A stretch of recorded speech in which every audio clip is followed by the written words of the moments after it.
নমস্কার বন্ধুরা, welcome to my channel.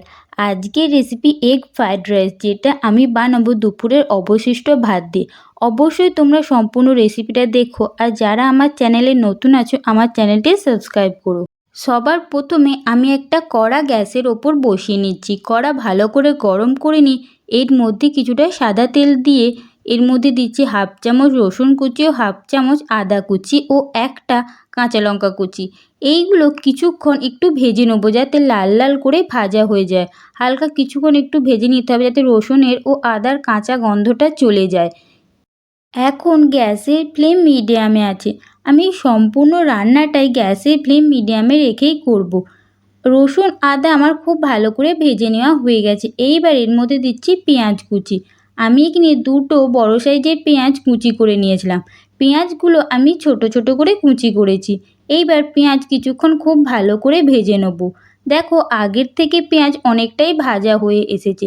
পেঁয়াজ একদম লাল লাল করে ভাজলে হবে না, যাতে 60%-এর মতো ভাজা হয় সেরকম ভাজলেই হবে। এইবার আমি এই পেঁয়াজের মধ্যে দিচ্ছি একটা টমেটো কুচি ও কিছুটা ধনেপাতা কুচি। টমেটোর বীজগুলো দেবে না, শুধু টমেটোর বাকি অংশটা দেবে। এইবার এগুলো পেঁয়াজের সাথে আরও কিছুক্ষণ খুব ভালো করে ভেজে নেবো, যাতে টমেটোটা নরম হয়ে যায়। টমেটো খুব বেশিক্ষণ ভাজার দরকার নেই।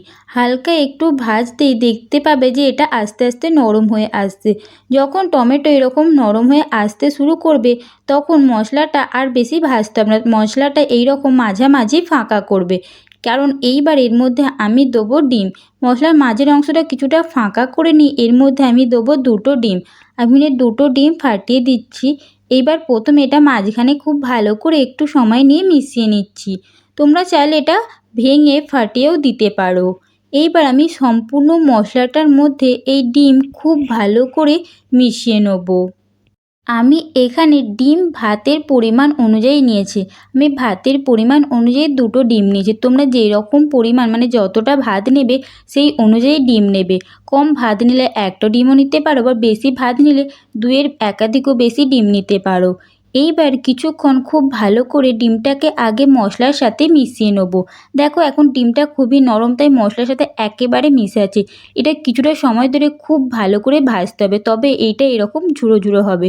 আমি আরও কিছুটা সময় নিয়ে এটা খুব ভালো করে ভেজে নেব, যাতে এটা একদম ঝরঝরে হয়ে যায় আর এটার মধ্যে থেকে খুব সুন্দর একটা গন্ধ বেরিয়ে আসে।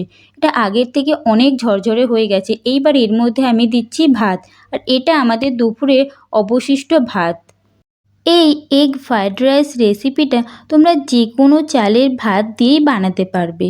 এইবার সম্পূর্ণ মশলাটা আমি ভাতের সাথে খুব ভালো করে মিশিয়ে দিচ্ছি। মিশিয়ে নেওয়ার পর এর মধ্যে দিচ্ছি স্বাদ মতো লবণ ও 1 চামচ পরিমাণ সয়া সস। অবশ্যই কিন্তু সয়া সস দিতে হবে। আমি আমার ভাতের পরিমাণ অনুযায়ী 1 চামচ সয়া সস দিয়েছি। এইবার লবণ ও সয়া সস ভাতের সাথে খুব ভালো করে মিশিয়ে দেবো। সয়া সস ভাতের সাথে মিশিয়ে নিলে ভাতের কালারটা একটু চেঞ্জ হয়ে যাবে। দেখো, আগের থেকে এটা আমার খুব ভালো করে মিশিয়ে নেওয়া হয়ে গেছে, আর এটা ঠিক কতটা সুন্দর লাগছে। এটা একদম আমার রেডি। তাহলে বন্ধুরা, তোমরা দেখতেই পেলে কত সহজে অবশিষ্ট ভাত দিয়ে তৈরি হয়ে গেল এগ ফ্রাইড রাইস। এইভাবে তোমরাও রেসিপিটা ট্রাই করো। ভালো লাগলে একটা লাইক দিয়ে আমার চ্যানেলটি সাবস্ক্রাইব করে দিও। দেখো, এটা ঠিক কতটা সুন্দর হয়েছে। এখানে আমি গার্নিশিংয়ের জন্য একটা ডিম পোচ বানিয়ে দিয়েছি, তোমরা এটা নাও দিতে পারো। বাই।